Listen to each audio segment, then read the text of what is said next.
tiendra dans sa main et les portera tous les jours de leur vie. Le psaume 33, 8 et 9, 13 à 15, 18 et 19 est très clair, lorsque nous lisons. Image 11. Que toute la terre craigne l'Éternel, que tous les habitants du monde le redoutent. Car il parle, et la chose existe, il commande, et elle paraît. L'Éternel regarde des cieux, il voit tous les enfants des hommes, du lieu de sa demeure. Il observe tous les habitants de la terre.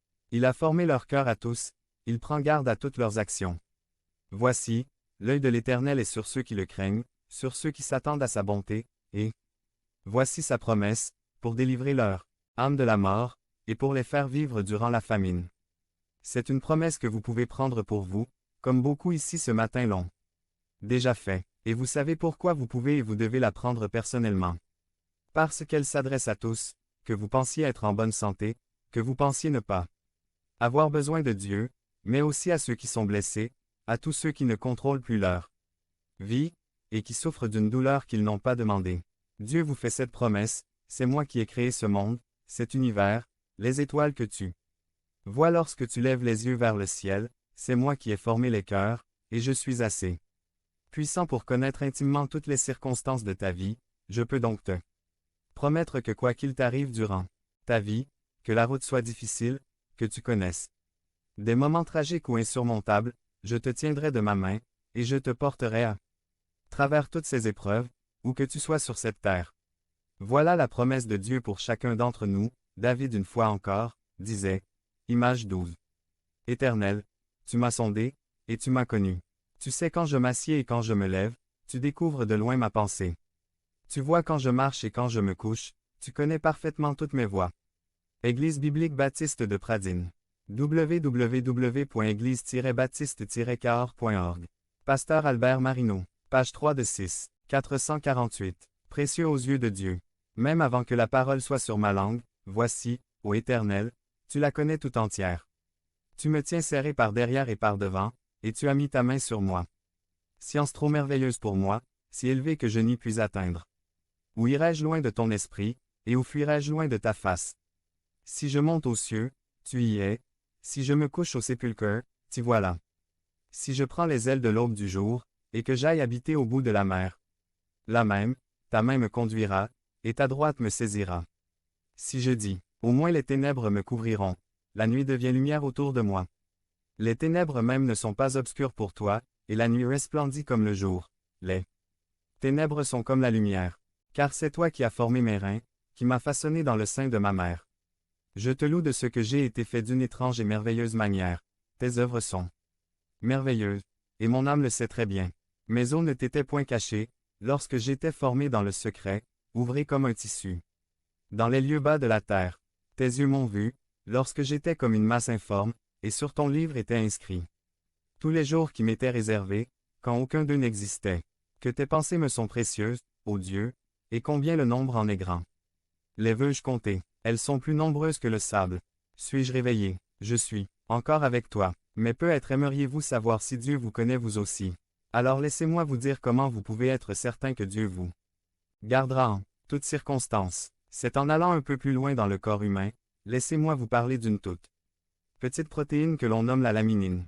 La laminine est une molécule qui associe les cellules. Les cellules s'organisent en structures moléculaires qui déterminent quelles protéines elles sont. Le corps humain comporte environ 10 à 60 000 protéines, on ne connaît pas le nombre exact. Mais l'une d'entre elles est la molécule qui attache les cellules.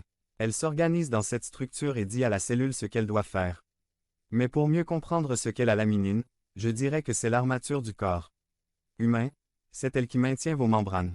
Peut-être aimeriez-vous savoir à quoi ressemble la laminine. Voici le schéma scientifique de la laminine image 13. Voici une photo microscopique d'une vraie molécule de laminine image 14. N'est-il pas merveilleux de savoir que ce qui maintient tout votre corps, qui maintient tous vos organes ensemble, qui maintient votre peau, soit la forme parfaite de la croix du Seigneur Jésus-Christ. Les paroles de l'apôtre Paul aux Colossiens deviennent tellement plus compréhensibles quand il parle du caractère absolu du Seigneur. 1. 16a car c'est en lui qu'ont été créées toutes choses dans les cieux et sur la terre, les visibles et les invisibles, tout a été créé par lui et pour lui. Il est avant toute chose, et toute chose subsiste par lui. V17. Église biblique baptiste de Pradine. www.église-baptiste-cahors.org. Pasteur Albert Marino. Page 4 de 6. 448. Précieux aux yeux de Dieu. Car il a plu à Dieu de faire habiter toute plénitude en lui, et de réconcilier par lui toutes choses avec soi, ayant donné la paix, par le sang de sa croix, tant aux choses qui sont sur la terre qu'à celles qui sont dans les cieux. Comment savoir si Dieu vous soutiendra tout au long de votre vie? Comment être certain qu'il vous connaît et qu'il prendra soin de vous durant les moments les plus difficiles de votre vie? Vous le savez car il y a une croix qui se tient au-dessus de l'histoire de l'humanité, c'est l'endroit où celui qui créa les étoiles est devenu celui qui porte le péché, votre péché. C'est l'endroit où celui qui a créé l'univers est devenu le sauveur de tous ceux qui se tourneront vers lui. Et c'est la preuve que Dieu ne change pas toujours les circonstances. Il ne les a pas changées. Pour son propre Fils dans le jardin de Gethsémane, ni sur cette colline près de Jérusalem.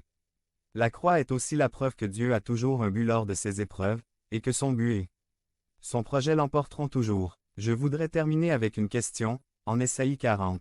26, nous lisons, « Levez les yeux en haut, et regardez. Qui a créé ces choses?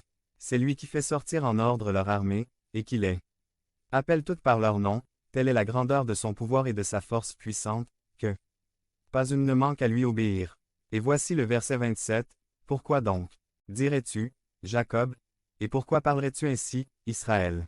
Mon état est caché à l'Éternel, et mon Dieu ne soutient plus mon droit. » À ce moment de l'histoire, Israël pensait que Dieu l'avait complètement oublié, et il peut nous arriver à nous aussi de croire que parfois Dieu nous oublie. Vous êtes prêts à reconnaître que Dieu a créé l'univers, vous croyez qu'il vous a créé, mais peut-être que des questions se bousculent dans votre tête, voyez ce que je traverse aujourd'hui. Est-ce que ma vie est importante pour lui et peut-il faire quelque chose pour moi?